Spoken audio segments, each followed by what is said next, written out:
ഇത് ഒരാൾക്ക് മൃണാൽദാസിൻ്റെ ഹോട്ടലിൽ നിന്നും ബിരിയാണി മേടിച്ചപ്പോൾ ഈച്ച കിട്ടിയ കഥയാണ്. ഇതെവിടെ വന്നു?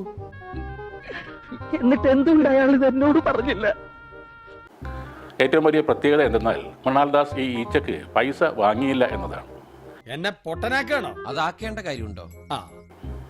ബിരിയാണിയിൽ ഈച്ച വീണത് തൽക്കാലം നമുക്ക് വിടാം. എന്നാൽ ചട്നിക്ക് കാശ് വാങ്ങിയതും ഓഹോ, എന്നിട്ടാണ് നിന്നെ ന്യായം പറയണത്? ടോക്കൺ സിസ്റ്റവും ഒരു റെസ്റ്റോറൻറ്റിന് നല്ലതാണോ എന്നാണ് ആ പോസ്റ്റിലൂടെ ഇവർ ചോദിക്കുന്നത്. പക്ഷെ അവൻ പറഞ്ഞതിൽ കാര്യമുണ്ട്.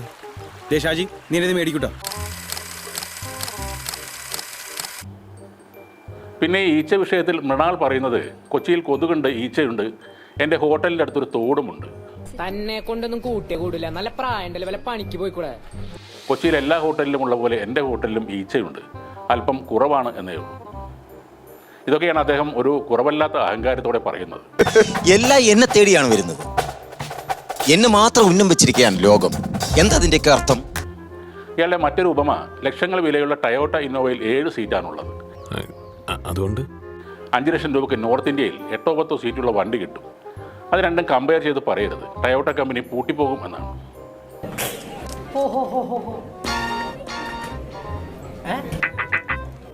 അതായത് തട്ടുകടയും ഇയാളുടെ ഹോട്ടലുമായി കമ്പയർ ചെയ്ത് ആരും പറയരുത്.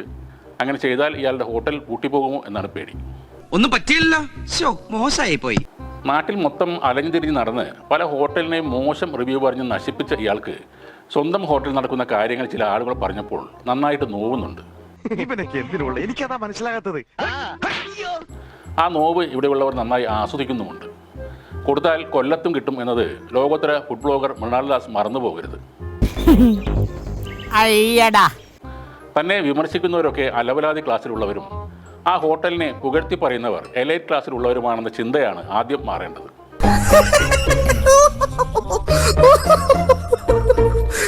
ഇനി മൃണാൽ സാറിനെ ഒരു ഉപദേശം തരാം. ഒരുപാട് ആളുകളെ പൈസ മേടിച്ച് ഉപദേശിക്കുന്ന താങ്കൾക്ക് ഈ ഉപദേശം ഫ്രീ ആണ്. ഊതിയതാണല്ലേ? അല്ലടാ, സത്യം. പ്രശ്നങ്ങൾ ഉണ്ടെങ്കിൽ അത് പരിഹരിച്ചു പോകാൻ ശ്രമിക്കുക. അല്ലാതെ പറയുന്ന ആളുകൾക്കൊന്നും വിവരമില്ലെന്നും താനാണ് എല്ലാം തികഞ്ഞവൻ എന്നുമുള്ള ആറ്റിറ്റ്യൂഡ് അത്രയ്ക്ക് ശരിയല്ല. അപ്പൊ നിനക്ക് ബുദ്ധിയില്ല എന്ന് പറയുന്നത് വെറുതെ പുറത്തുള്ള മണ്ടന്മാർ അത് അസൂയ കൊണ്ട് പറയുന്നല്ലേ ജോയിക്കുഞ്ഞ്. നല്ല ഫുഡ് റിവ്യൂ അധികമൊന്നും താങ്കൾ പറഞ്ഞിട്ടില്ലെങ്കിലും താങ്കൾക്ക് നല്ല ഫുഡ് കൊടുക്കാൻ കഴിയട്ടെ എന്ന് ആശംസിക്കുന്നു. എന്താ ചെയ്യാ, ഞാൻ എന്താ ഇങ്ങനെ ആയി പോയെന്ന് ഞാൻ ആലോചിക്കുമായിരുന്നു. ഞങ്ങളും അത് ആലോചിക്കുന്നത്. അപ്പൊ ഞാൻ പോട്ടെ.